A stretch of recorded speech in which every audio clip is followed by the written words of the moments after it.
There is one app on Apple devices, but to be sure of it, I mean iPhone that have the IOS13 and then IOS14. But to be more specific, I use IOS14, so I'll talk about IOS14 at the moment.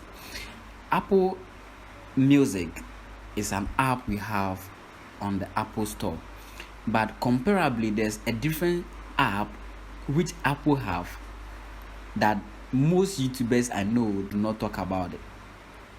Now, when you have iOS 14, you got to realize that there is an inbuilt app called Shortcut on this software, which actually have an app inbuilt in it called Shazam. No doubt it was created by Apple. So with this Shazam, you'll be able to find musics by their author or the lyrics or how you want it to be.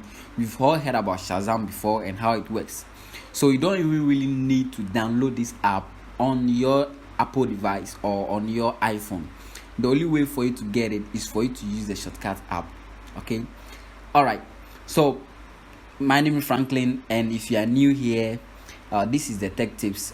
What we do here is that we talk about general tech tips on the internet, or how we use our, so it's either I take you a tip or I tip you a tech, whatever it is. Welcome to the tech tips.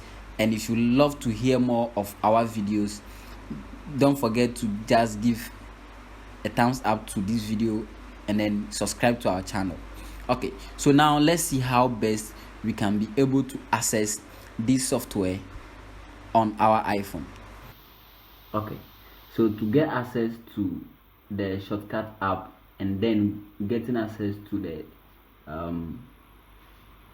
Shamza app or feature in the Shortcuts, you go to your apps and look for Shortcuts. I have my Shortcuts over here, so I click on my Shortcuts, and then when I go through, I have Shamza Shortcut, and I hope everyone also have that on their phone. So when you go to the Shamza, you click on it, you can see that it's listening. So if you are playing any track, it will actually listen to the track and then give you the artist's name. So that's how you can be able to get Shamza on your phone. So because there's no app or no track on, it says I don't recognize this song, meaning that there's no song in the background. So now let's try to get a song at the back.